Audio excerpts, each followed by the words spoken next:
Hi everyone, welcome back for more Let's Play Professor Layton and the Curious Village.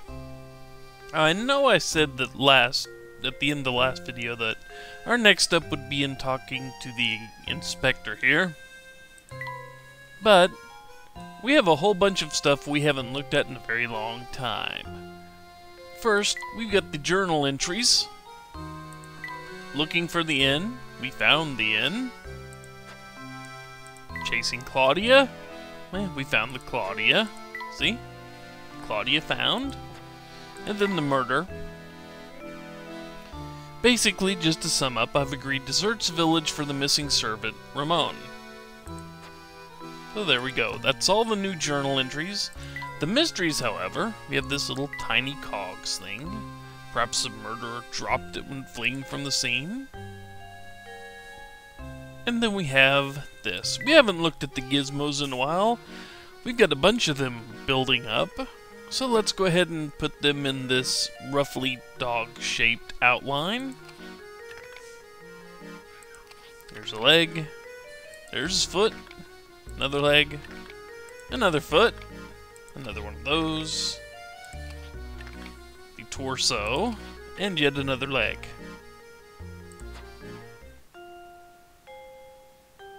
Then the inn, you can place furnishings you've collected in either of their two rooms. Use the stylus to move an item. When you move an item, it appears on the top screen in the room which you placed it, blah blah blah. Actual is decided for you, and they will both comment. And you want to give them the ideal living space. Each time you obtain a new item, you get asked to put where you want to put it. And you don't have to worry about it too hard because you can continue to move them back and forth. But when they are both completely satisfied with the living quarters, something good will happen. Something good will happen is kind of the key to all of these little sub-items. And right now, neither of them are really happy. He needs something, and Layton needs something. However, Layton likes these items better than Luke does, so Layton gets them. There will be another little stool and another little rug later. We'll get a bunch more items for them. And then we still have the painting that we've been collecting scraps for. We have 4 pieces for it. Nowhere near enough to actually put this painting together, but yeah, eventually we will get there. So that's the trunk items that we've collected through our first 10 episodes. And now let's go ahead and talk to Chelmey here. By the way, Mr. Layton, I hear you're something of a puzzle connoisseur. This puzzle was popular in London when I left. I wonder if you have what it takes to solve it. Number 29, 5 suspects worth 20 picarats. 5 suspects are called into police headquarters for questioning. They give the following statements. 1 of the 5 of us is lying. 2 of the 5 of us are lying. I know these guys, and 3 of the 5 of us are lying. Don't listen to a word they say. Out of the 5 of us, 4 are lying. Or all 5 of us are dirty, rotten liars. The police only want to release the suspects who are telling the truth. How many should they let go? Well, if E is telling the truth, then that poses a paradox, since, you know, E's calling apparently herself a dirty, rotten liar. C, if 3 of these people are lying, then 2 would have to be telling the truth. But if 2 are telling the truth, then we have another paradox because it just doesn't match up. 2 of the 5 guys are lying, same deal as C. 1 of the 5 guys is lying, same deal as B and C. The only person telling the truth is D. 4 out of the 5 of these guys have to be lying for the logic to make any sense whatsoever. Luke, here's my answer.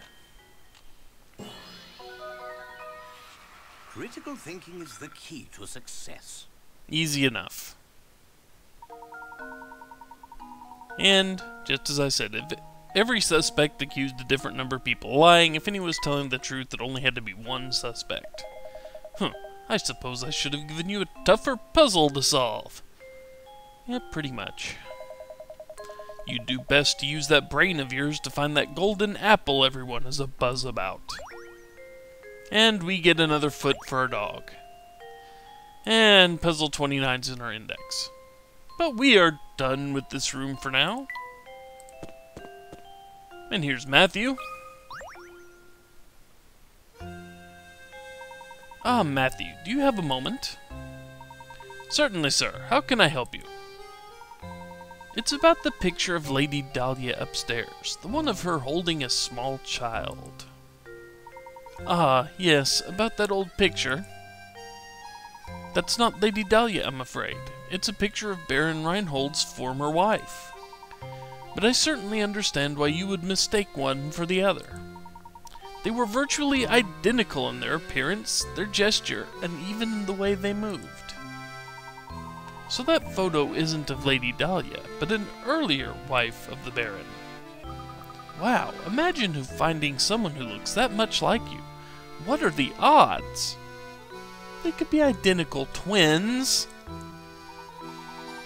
Is there a chance the two were relatives of one another? I've never heard anything to suggest as much, sir. Well, except the fact they look exactly alike. It just happened one day. The Baron arrived home, and at his side was Lady Dahlia. I'm sorry to say that's all I really know about the matter. Not at all. You've been most helpful. Thank you, Matthew. How odd. The more I hear, the stranger the whole affair starts to sound. And now she is officially on our list of mysteries. Even though I say it's not really that much of a mystery. I mean, we could be just... Let's go ahead and place the gizmo. There we go. Now the dog has 3 feet. It can stand upright if it's careful about its balance. Although those feet aren't attached to anything. And Baron Reinhold's late wife, Violet, is pictured cradling a baby in the photograph on Lady Dahlia's desk. While the two women seem to be complete strangers to each other, the resemblance to each other is too uncanny to be chance. What's really going on here? Now, I mean, identical twin. Violet got amnesia, now believes she's Lady Dahlia. Simulacrum. Come on, there are many, many ways this could happen. Oh well. Let's walk outside, and oh look, there's the spoiled, rotten cat. Wonder if Luke will get scratched up again. And she's carrying glasses. Wow. These are Simon's glasses. Shock and awe. But how on earth did they end up here? This could be a key clue in the investigation. I think it best if we brought this to Inspector Chelmey. What's the matter, Mr. Layton? Inspector, take a look at these. These glasses belong to Simon. We found them out in the garden. What the? I imagine they simply fell off the body when it was being carried out of the village.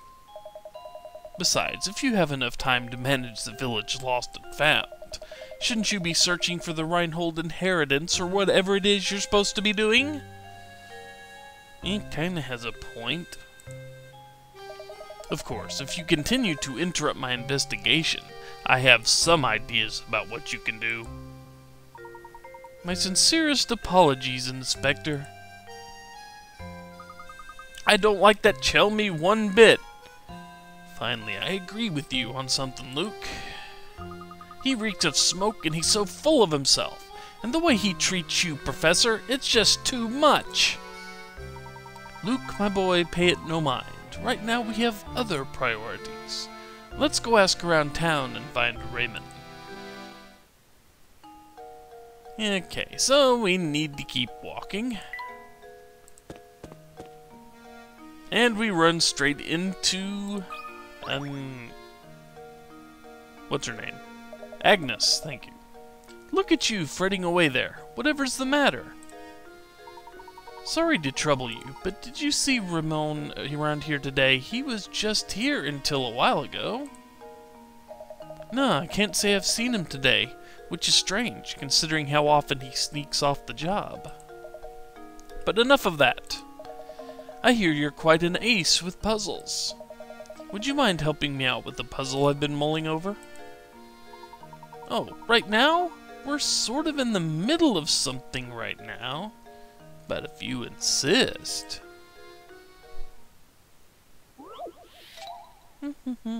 Number 30. One-line puzzle 1. This puzzle is worth 30 picarats. Have you ever heard of a one-line puzzle? The idea is to place your pen to paper and draw a shape without lifting your pen from the pad or retracing any part of the line. However, you can cross lines.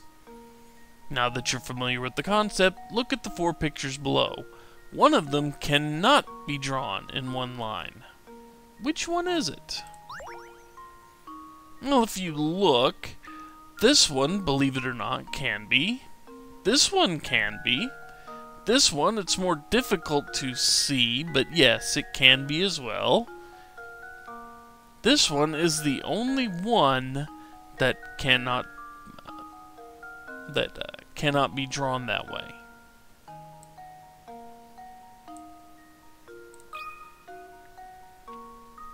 Luke, here's my answer.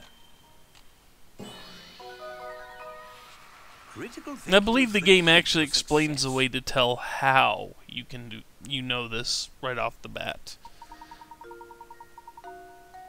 Yeah. There's actually a very easy way to tell, and it will be revealed to you after you solve one more of these puzzles.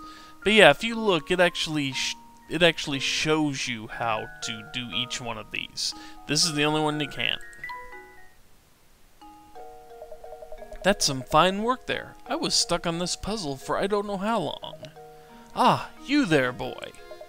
I just had a terrible vision of you running into trouble tonight. So be careful out there, alright? Well, that was a welcome piece of news. But don't worry about me, because I don't scare easily. And we get another leg for the dog. And we get another puzzle for our index. Which is actually filling out quite nicely, but, Okay, we won't run into another hidden puzzle, for a little while anyway, but we will run into him.